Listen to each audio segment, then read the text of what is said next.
कृष्णं वन्दे जगद्गुरुं माधव त्रिभुवन जनप्रियम् कृष्णं वन्दे जगद्गुरुं माधव त्रिभुवन जनप्रियम् कृष्णं वन्दे जगद्गुरुं माधव त्रिभुवन जनप्रियम्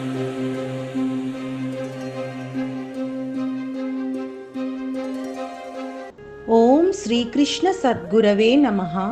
ఓం శ్రీకృష్ణ పరబ్రహ్మణే నమః.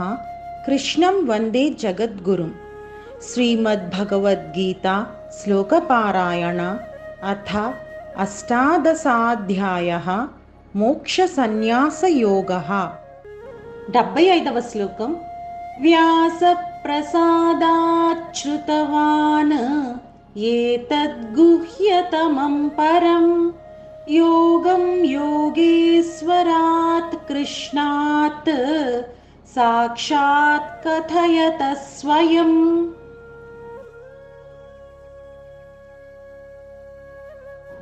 పద విభజన.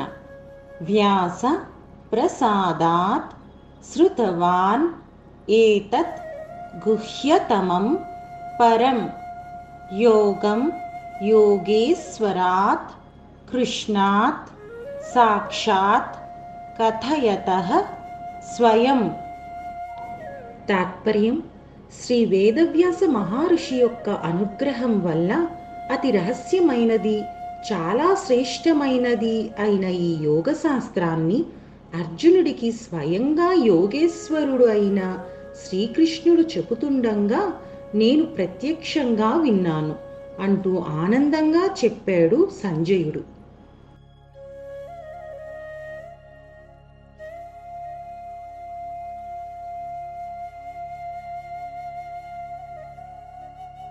ఈ గీతాశాస్త్రం గురించి యోగం అని ఈ శ్లోకంలో చెప్తున్నారు. యోగం అంటే కలిపేది, జీవుని పరమాత్మతో ఐక్యపరిచేది అని అర్థం. ఈ గీతోపదేశం అటువంటిదే కనుక ఇది యోగమైంది.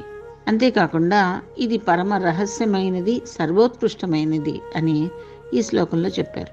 కనుక ముముక్షువులకు అవశ్యం ఉపాధేయమై ఉండేది. యోగేశ్వరాత్ అన్నాడు ఇందులో. యోగానికి ప్రభువు యోగేశ్వరుడు. యోగాన్ని గురించి సంపూర్ణంగా ఎరిగినవాడు శ్రీకృష్ణ పరమాత్మ. కనుక అటువంటి మహనీయుడు ఉపదేశించినటువంటి ఈ గీతారూప యోగ శాస్త్రంలో జనులకు ఎంత విశ్వాసం ఉండాలో మనం ఆలోచించుకోవాలి. సాక్షాత్ అని అంటున్నాడు.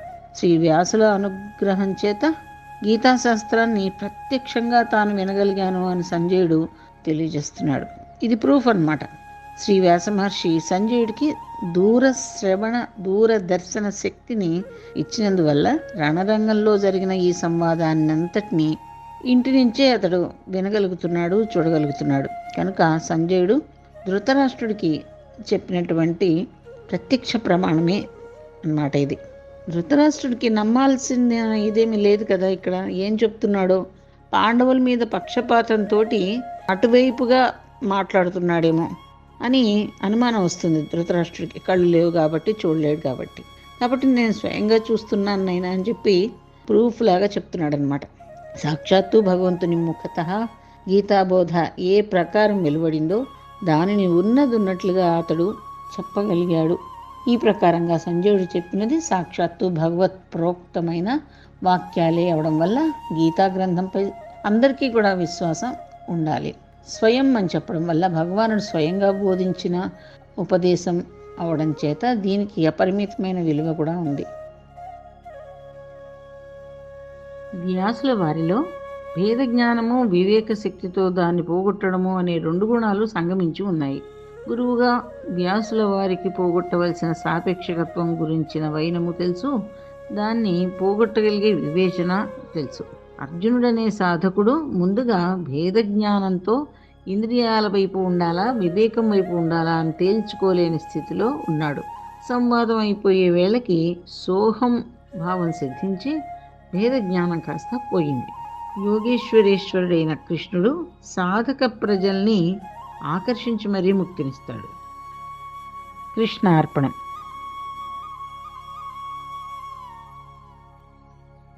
व्यासप्रसादाच्छ्रुतवान् एतद्गुह्यतमं परं योगं योगेश्वरात् कृष्णात् साक्षात् कथयतः स्वयम्। व्यासप्रसादाच्छ्रुतवान् एतद्गुह्यतमं परं योगं योगेश्वरात् कृष्णात् साक्षात् कथयतः स्वयम्।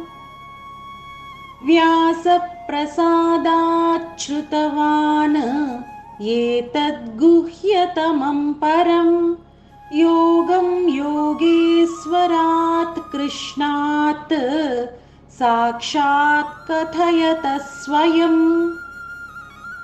व्यासप्रसादाच्छ्रुतवान् एतद्गुह्यतमं परं योगं योगेश्वरात् कृष्णात् साक्षात् कथयतः स्वयम्। व्यासप्रसादाच्छ्रुतवान् एतद्गुह्यतमं परं योगं योगेश्वरात् कृष्णात् साक्षात् कथयतः स्वयम्। जय श्री कृष्ण।